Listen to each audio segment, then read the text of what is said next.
Pilot Rohit Reddy గురించి మనం మాట్లాడాలి. పైలట్ రోహిత్ రెడ్డి అసలు ఆయన పైలట్ అని పేరు ఎందుకు పెట్టుకున్నాడు? ఆయన ఇంటి పేరు పంజుగుల, పి రోహిత్ రెడ్డి కదా.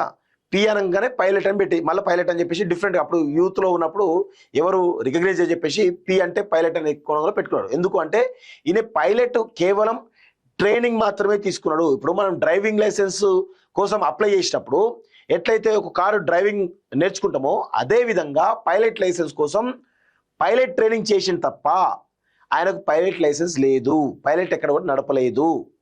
సో ఇదొక విషయము. రెండోది ఆయన క్వాలిఫికేషన్ ఏందండి? 2018 అఫిడవిట్లో నేను ఏదో వేరే కంట్రీలో స్పెయిన్లోనే ఎక్కడో ఎంఎస్ చేసినా లేకపోతే డిగ్రీ చేసినా లేకపోతే పీజీ చేసినా అని చెప్పినట్టు, కానీ మొన్న అఫిడవిట్లో ఇంటర్మీడియట్ చేసినట్టు ఉంటుంది.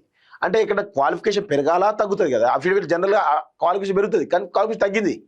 సో ఆయన జీవితం అంతా అబద్ధాల పుట్టనే. మళ్ళా విషయం ఏంటంటే ఎన్ని రకాల మోసాలంటే గతంలో కొండా విశ్వేశ్వరరెడ్డి తోటి కలిసి పనిచేసి ఆయన కంపెనీలో డైరెక్టర్గా ఉండి కాళేశ్వరం సంబంధించిన విషయంలో కావచ్చు లేకపోతే పిసిరి బైరాజ్ సంబంధించిన కాంట్రాక్ట్ తీసుకొని వాటి ద్వారా సబ్ కాంట్రాక్ట్లు ఇచ్చి సబ్ కాంట్రాక్ట్ డబ్బులు ఎగ్గొట్టేటువంటి 100 కోట్ల రూపాయల డబ్బులు ఎగ్గొట్టిన దొంగ పైలట్ రోహిత్ రెడ్డి. సో అందుకే కొండా విశ్వేశ్వరరెడ్డి దూరం పెట్టిండి చేసిన దుర్మార్గాల వల్ల. సో ఆ తర్వాత కాంగ్రెస్ పార్టీలో గెలిచి బీఆర్ఎస్ పార్టీకి పోయిండు. ఇక బీఆర్ఎస్ పార్టీలో పోయిన తర్వాత అనునిత్యం వివాదాలే.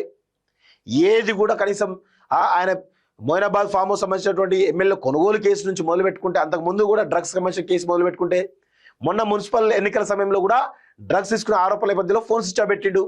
అంతకు ముందు మధ్యలో పైలట్ రోహిత్ రెడ్డి కౌశిక్ రెడ్డి ఒక పార్టీ వేసుకున్నారు. దానికి కూడా పోలీసులు అటాక్ చేస్తే కౌశిక్ రెడ్డి పారిపోయిందని చెప్పేసి చాలా స్పష్టంగా తెలుస్తా ఉంది. ఆ విషయం కూడా మేము విచారించాలని చెప్పి చెప్తున్నాం ఎవరికి సిట్కి. ఇట్లా చాలా రకాల అంశాలు కోణాలు ఉన్నాయి. పైలట్ రోహిత్ రెడ్డి అనునిత్య వివాదాలే. అసలు ఆఫ్రికా అంటేనే డ్రగ్స్ కు మారుపేరు కదా. ఆఫ్రికా నుంచి వస్తాయి, ఆఫ్రికన్ కంట్రీ నుంచే డ్రగ్స్ మన దేశానికి వస్తాయి కదా. అంటే ఆఫ్రికాలో గోల్డ్ మైన్ చేస్తా అని చెప్పి అంటున్నాడు. గోల్డ్ మైన్ చేస్తుండా లేకపోతే డ్రగ్స్ సందాయిస్తుండా? ఇవి విషయాలు సిట్ విచారణలో తెలవాలి. ప్రధానంగా ఆఫ్రికాలో రోహిత్ రెడ్డి ఏం చేస్తున్నాడు? దుబాయ్లో కేదార్ హత్య వెనుక ఎవరున్నారు? మరి రోహిత్ రెడ్డి ఆ రూమ్ లో ముగ్గురు ఉన్నారట. ఎవరు? కేదారు, రోహిత్ రెడ్డి, ఇంకొక లేడీ. ఈ ముగ్గురిట్లో ముగ్గురు ఉన్నారా లేరా? అసలు కేదార్ మరణం వెనుక హస్తం ఎవరిది?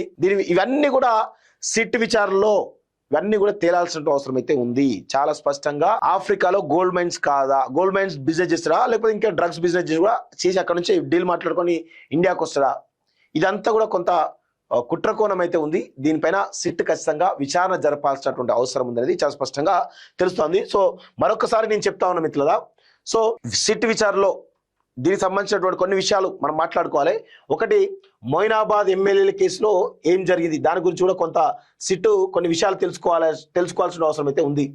రెండోది, కేదార్ మరణం, దుబాయ్లో కేదార్ మరణం వెనుక drugs party, high dose drugs party ఉంది. అందులో ఆ ఫ్లాట్ లో ముగ్గురు ఉన్నారట. ఒకటి రోహిత్ రెడ్డి, 2 ఒక లేడీ, 3 కేదార్.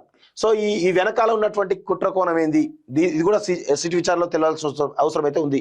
3, మున్సిపల్ ఎన్నికల సంబంధించిన సమయంలో డ్రగ్స్ తీసుకుండా లేదా ఇదొక విషయం తెలియాల్సిన అవసరం అయితే ఉంది. 4ది, గతంలో కౌశిక్ రెడ్డి అదేవిధంగా రోహిత్ రెడ్డి ఇద్దరు కూడా పార్టీ చేసుకున్నప్పుడు పోలీసులు రైడ్ చేశారు. ఆ క్రమంలో కౌశిక్ రెడ్డి తప్పించుకున్నా లేదా ఇదొక విచారణ తెలియాల్సిన అవసరం అయితే ఉంది. 5వది, మొన్న జరిగినటువంటి డ్రగ్స్ లో ఆయన డ్రగ్స్ తీసుకునే వ్యక్త, డ్రగ్స్ సరఫరా వ్యక్త, సో డ్రగ్స్ సరఫరా చేసే వ్యక్త, సో ఇది కూడా తెలియాల్సిన అవసరం అవుతుంది. 6వది, అసలు ఆఫ్రికాలో ఈయన చేసేది గోల్డ్ మైన్స్ అని చెప్పేసి బయట చెప్తున్నారు. అసలు గోల్డ్ మైన్సా లేకపోతే డ్రగ్ బిజినెసా? గోల్డ్ మైన్సా లేకపోతే డ్రగ్స్ సంబంధించినటువంటి డ్రగ్ డీల్సా? ఇవన్నీ కూడా విచారణ తెలియాల్సినటువంటి అవసరం అయితే ఉంది. అదేవిధంగా ఇక 7వది, అసలు ఈయన మొన్న జరిగినటువంటి కేసులో ఆ డీల్ వెనకాల అసలు కోణం ఏంది? ఇవన్నీ కూడా చాలా కాంట్రవర్సీలు ఉన్నాయి. ఇవన్నీ కూడా బయటికి రావాలని చెప్పేసి చాలా స్పష్టంగా సిట్కు ఇలాంటి వాటిపైన కొంత విచారణ చేస్తే బాగుంటుంది అనేది మా యొక్క అభిప్రాయం. సో ఇదొక పరిస్థితి.